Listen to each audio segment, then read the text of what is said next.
भिडियोटी आरंभ करुच्ची मोर फेवरेट चा माने जुआणी पानी ठारू मु याकू वेट लॉस पाई पिउची किंतु मोर वेट बड़ी बड़ी दिन को दिन जाउची ए सप्ताह पर टिके खराब आछि आसन सानवी मामा कोन कहूची सुनिबा।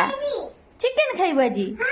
ये ड्यूटी पलैचंती चिकन किए आनीदेव जहाँ बेले सानवी मार इच्छा है टिके चिकन खाइया मोर भी ता सहित टिके इच्छा थिला माँ बायना छुआ खा या परवाटा आपण कहे तो चिकन आने बाहरी गलु आ ता सहित एंकर ड्रेस टिके लंड्री देदेलु ठाकुर देखा कदली बेका से जगह को जाऊँ दीटा कम होपर अंकल पाखु ये स्वेटरटा चूज कर आसिली आमको चिकेन आने गले से रोड क्रॉस कर जावाक पड़ो मु झील को धरिकी सेपट गली चिकेन दुकान में चिकेन नहीं आसिली आउ दही आउ सानू गोटे केक नहीं कि आसी घरे पहुँची गली चिकेन को धोइबा को लगली जेहेतु ये तो ना मत धोइबा पड़ो आज बनईबी पालक चिकन यार रेसिपी आपण मैंने लक्ष्मी लाइफ विथ ब्लॉग रे पाइबे आउ निश्चित सब्सक्राइब करदेवे आउ फेसबुक पेज रे रश्मिता मल्लिक रे पाइबे देखिए आउ फॉलो मध्य करदेवे। पालक चिकेन प्रथम थर बनई बहुत बढ़िया होता वीडियोटी भल लगी निश्चित सब्सक्राइब करदेवे। रहिलु जय जगन्नाथ।